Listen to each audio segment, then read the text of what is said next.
지금 당신의 마음에 단비가 내립니다. 나의 운명이 바뀌는 시간. 안녕하세요. 관계 단비입니다. 기적은 내 마음에서부터 일어납니다. 오늘은 약속에 대한 주제를 가지고 우리의 마음과 관계의 문제에 대한 단비 같은 소식을 가지고 왔습니다. 저에게는 관계에 있어 아주 큰 단점이 있었습니다. 첫 번째는 거절을 잘 못하는 것이었습니다. 누군가가 신나게 계획을 짜고 저에게 함께 하자고 이야기를 하면 속으론 별로 가고 싶지 않지만 상대에게 무안을 주고 싶지 않아서 일단 알겠다고 이야기를 합니다. 그렇게 억지로 끌려가듯 약속을 지키는 날에는 미리 거절하지 못했던 것이 후회가 되고 극심한 피로를 느끼곤 했습니다. 또 저에겐 더욱 심각한 단점이 있었는데 그것은 바로 제가 좋아서 한 약속조차도 잘 지키지 않는다는 것이었습니다. 제가 약속을 잘 지키지 않았던 이유는 제가 생각해도 참 말도 안 되는 이유였는데 그냥 아무 이유 없이 약속을 지키고 싶지 않아졌기 때문이었습니다. 약속할 때 마음과 약속을 지켜야 하는 순간의 마음이 바뀌었기 때문이었습니다. 아마도 약속을 잘 지키지 않는 상대 때문에 힘드셨던 분들은 뭐? 지금 그걸 말이라고 해? 라고 하실지도 모릅니다. 그런데 저 또한 그런 제가 너무나 싫었습니다. 왜 약속을 할 때 마음과 약속을 지켜야 할 때의 마음이 달라지는 것인지, 내 마음을 고쳐먹고 싶어도 내 마음을 스스로 컨트롤하지 못하는 것이었습니다. 예를 들면 가장 흔히 제가 약속을 어겼던 일들은 가족이나 친구들과의 약속을 깨는 것이었습니다. 몇 월 며칠 몇 시에 만나기로 약속을 해놓고 막상 그날이 되면 갑자기 집 밖으로 나가고 싶지가 않고 편하게 집에서 쉬고 싶다는 생각만 드는 것이었습니다. 그리고 그때부터는 상대방이 먼저 약속을 깨주었으면 좋겠다고 생각했습니다. 그때 마침 상대에게서 오늘 몇 시에 만나기로 한 거 있지 않았지? 라는 문자가 오면 그때부터 저는 바로 답장을 하지 않고 무슨 핑계를 대고 못 간다고 말할까 고민을 하는 것이었습니다. 그러다 어쩔 수 없이 급한 일이 생겼다며 거짓말을 하게 되었고 상대는 처음엔 속아 넘어가지만 그런 거짓말이 몇 번 반복되면서 서서히 관계가 멀어지기 시작했습니다. 그렇게 거짓말로 약속을 깨놓고 나면 몸은 편하지만 마음이 불편했습니다. 그래서 핸드폰을 꺼놓고 하루 종일 TV를 보거나 잠만 잤던 것 같습니다. 마음 한켠에서는 나는 도대체 왜 이 모양이 꼴이지? 스스로를 자책하며 괴로운 시간을 보냈습니다. 저는 약속을 지키지 못하는 나의 모습이 너무 싫고 이것이 나에게 치명적인 단점이 된다는 것을 알고 있으면서도 이 단점이 생기게 된 원인도 이 단점을 고칠 수 있는 방법도 전혀 알지 못했습니다. 그런데 제가 사람과 사람 치유센터에 와서 사람의 본성, 존재의 목적에 대해 아주 자세히 적혀있는 성경 말씀을 배우면서 알게 된 놀라운 사실이 있습니다. 그것은 제가 왜 약속을 지키지 못하는지에 대한 명확한 원인을 알게 된 것이고 그것을 해결할 수 있는 방법은 오직 하나님 안에 있다는 것을 알게 된 것입니다. 저희 사람과 사람 치유센터에서는 목사님께서 어찌 보면 재밌는 방법으로 약속에 대한 중요성을 가르쳐 주셨는데 저희 센터의 한켠의 벽에 연탄 집게가 걸려 있고 그 아래에 약속, 정직이라는 두 단어가 쓰여 있습니다. 저는 그것을 처음 보았을 때는 저와는 별 상관없는 단어들이라고 생각했기에 별 생각 없이 지나쳤습니다. 그런데 제가 목사님을 통해 성경 말씀을 배우면서 내가 그동안 얼마나 약속을 등한시하고 약속을 지키지 못하기에 얼마나 많은 거짓말을 하였는지 스스로를 돌이켜보게 되었습니다.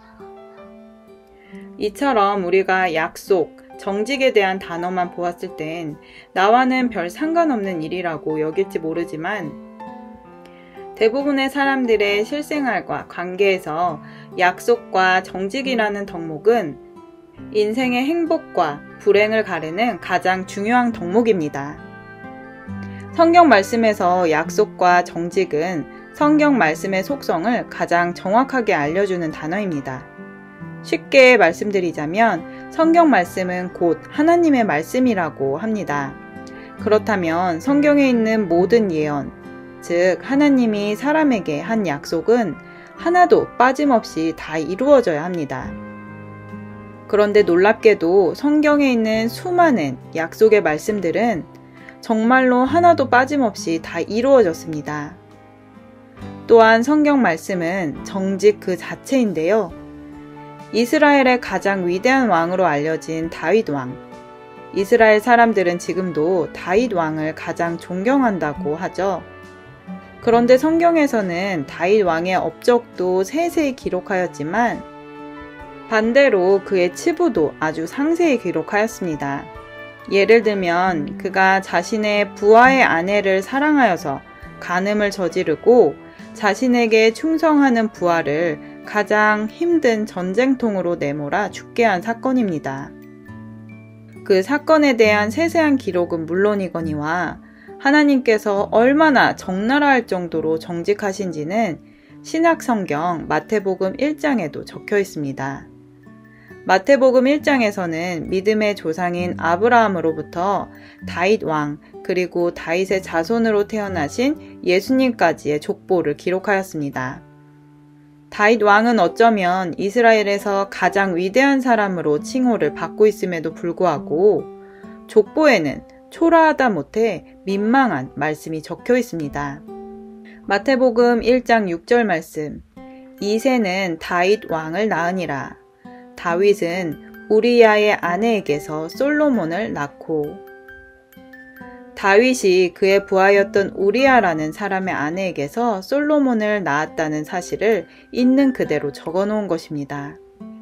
그가 아무리 능력 있고 믿음이 좋았던 왕이라고 할지라도 그 업적은 인정하지만 그의 족보는 조금도 포장해주지 않는 분이 하나님이십니다. 그러므로 하나님은 약속을 반드시 지키시는 분이고 약속을 지키시기에 거짓이 조금도 없으십니다. 저는 약속에 대해 조금이나마 깨닫고 회개하면서 지금은 약속을 잘 지키려고 애쓰고 노력하고 있습니다. 그런데 제가 예전에 약속을 안 지킬 때는 대부분의 사람들은 다 약속을 잘 지키고 저 혼자만 별종이라고 생각을 하였는데 제가 약속을 지키는 사람으로 변화되고 나서 보니 제가 본 모든 사람들이 약속을 지키고 싶을 때는 지키고 지키고 싶지 않을 때는 핑계와 변명으로 약속을 깨고 또 은근슬쩍 넘어가는 모습들을 보게 되었습니다. 그래서 모든 사람에게 크고 작은 관계 문제, 일상생활의 문제가 끊임없이 일어난다는 것 또한 알게 되었습니다. 그렇다면 사람은 어쩌다 이렇게 약속을 지키지 않게 되었고 약속을 지키지 않기 위해 거짓말을 하는 사람이 되었을까요? 성경 말씀에 아주 명확한 답이 있습니다. 100% 완벽하게 약속을 지키시는 분은 오직 하나님 한 분이십니다. 그리고 사람도 원래는 100% 완벽하게 약속을 지키는 사람으로 지음을 받았습니다. 바로 그들이 창세기 1장, 2장까지의 아담과 하와입니다. 아담과 하와는 하나님과 딱 한 가지의 약속을 하였는데 그것은 바로 선악을 알게 하는 나무의 실과를 먹지 않는 것입니다. 선악과를 먹는다는 것의 의미는 곧 사람이 하나님과 동일시되는 것입니다. 사람은 절대로 창조주가 될 수 없는데 마치 자신이 하나님처럼 되어서 선악간에 판단을 하는 것입니다. 하나님만이 옳고 그름을 정확히 판단하실 수 있는 분인데 사람이 자신만의 기준을 만들고 옳고 그름을 스스로 판단하게 되는 것입니다. 하나님 나라에서 그 약속을 깨고 하나님과 같이 내려다 천국에서 쫓겨난 마귀는 어떻게 해서든지 사람이 하나님과의 약속을 스스로 깨고 선악과를 먹기를 바랬습니다. 마귀는 마귀의 편이 필요했기 때문입니다. 그래야 하나님을 더욱더 대적할 수 있기 때문입니다. 그러므로 약속을 자주 어기는 것은 마귀 속에 있는 죄성이 사람 안에 들어와 있기 때문입니다. 사람마다 정도의 차이는 있지만 저 같은 경우에는 가족과 친구들의 약속을 어김으로써 상대에게도 상처를 주고 신뢰를 잃어버리고 저 스스로도 마음의 고통을 겪게 된 것입니다. 마귀는 한 사람의 죄성을 강화시켜서 그 사람의 마음을 지옥으로 만들고 관계를 파괴하는 것을 가장 기뻐합니다. 왜냐하면 관계를 파괴함으로써 그 상대 또한 더욱더 죄성을 키워갈 수 있기 때문입니다. 그러나 하나님께서는 마귀에게 속아 스스로 하나님과의 약속을 깨고 심지어 거짓말을 일삼는 사람들에게 새로운 약속을 하셨습니다. 그것은 바로 하나님의 아들 예수 그리스도를 이 땅에 보내실 것이고 우리의 수많은 죄를 사하시기 위하여 죄가 없는 예수님을 화목제물로 삼으시겠다는 것이었습니다. 예수님은 그 약속을 지키시기 위해 이 땅에 오셔서 십자가 처형을 당하셨습니다. 그리고 또 약속대로 3일 만에 부활하셔서 그 모습 그대로 천국에 올라가셨습니다. 그러므로 약속을 지키지 못하는 인간 본연의 죄성은 사람의 노력으로는 완전히 없앨 수는 없습니다.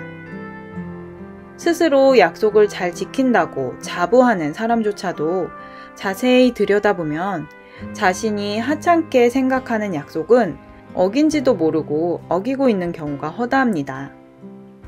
그러나 성령께서 역사하시면 우리가 절대 할 수 없는 일도 할 수 있게 됩니다. 저는 과거의 제가 도저히 답이 없는 구제불능의 사람이라고 여겼는데 주님께서 함께 하시니 저 같은 사람도 바뀌어가는 것을 봅니다. 저는 사람과 사람 치유센터에서 약속을 지키는 훈련을 받았는데요. 처음에는 오랜 시간 약속을 잘 깨는 저의 습관과 부딪혀서 참 힘들었습니다. 그러나 주님께 간절히 기도하면서 조금씩 약속을 지키는 사람으로 변화되어 갔습니다. 그 결과 무슨 약속을 정해야 할 때도 예전 같으면 상대의 눈치를 보면서 약속을 정했지만 지금은 웬만하면 기도를 먼저 하고 약속을 잡으려고 합니다. 성령께서 인도해 주시는 대로 약속을 잡으면 몸도 마음도 기쁘고 대화도 물 흐르듯 편안합니다. 약속을 지키고 정직하게 자신의 허물을 고백할 수 있는 사람이 되면 잃어버렸던 신뢰를 회복할 수 있습니다. 즉 관계가 형통해집니다. 물론 제가 그동안 약속을 어기고 변명과 핑계를 대며 살았던 시간이 길었기에 신뢰를 회복하는 데는 오랜 시간이 걸렸습니다. 그러나 진심은 결국 통합니다. 제가 넘어져도 노력하는 모습조차도 모든 사람들은 다 지켜보고 있고 그렇게 서서히 마음의 문을 열게 되는 것입니다. 신뢰를 회복하면 아주 좋은 것이 있습니다. 바로 내가 하는 말을 상대가 존중해 준다는 것입니다. 특별히 예수님 믿는 분들이 주의해야 할 말이 있습니다. 아마 예수님을 믿는 분들이라면 쉽게 말하고 쉽게 잊어버리는 약속입니다. 그것은 바로 기도할게요 라는 말입니다. 마치 세상 사람들이 나중에 밥 한번 먹자 라고 인사치레 말을 하는 것과 같은 말입니다. 상대를 위해 기도를 한다고 말해놓고 기도하지 않는 것은 상대뿐만 아니라 하나님을 상대로 약속을 지키지 않은 것이고 곧 거짓말을 한 것과 같습니다. 그러나 약속을 지키고 정직한 사람이 되면 내 마음이 기쁘고 평안합니다. 하나님은 정직한 사람에게 기쁨을 주시기 때문입니다. 시편 97편 11절 말씀. 의인을 위하여 빛을 뿌리고 마음이 정직한 자를 위하여 기쁨을 뿌렸도다. 아멘. 오늘 이 영상이 이유 없이 관계가 어렵고 힘들다고 느껴지는 분들에게 도움이 되기를 바랍니다. 저희 사람과 사람 치유센터에서는 하나님의 사랑을 회복하여 잃어버린 나의 정체성을 찾아 마음에는 기쁨과 평안을 누리고 관계로 인해 행복하게 살아갈 수 있는 길로 인도하여 드립니다. 도움이 필요하시다면 영상 끝 이메일로 연락 주시길 바랍니다. 오늘 영상은 여기까지입니다. 끝까지 시청해주신 여러분 감사드립니다. 영상이 도움되셨다면 구독, 좋아요, 알림 설정 부탁드립니다. 누구나 아름답습니다. 누구나 희망이 있습니다. 이상 메마른 관계 단비 같은 소식을 전하는 관계 단비였습니다. 그럼 오늘도 행복한 하루 되세요. 감사합니다.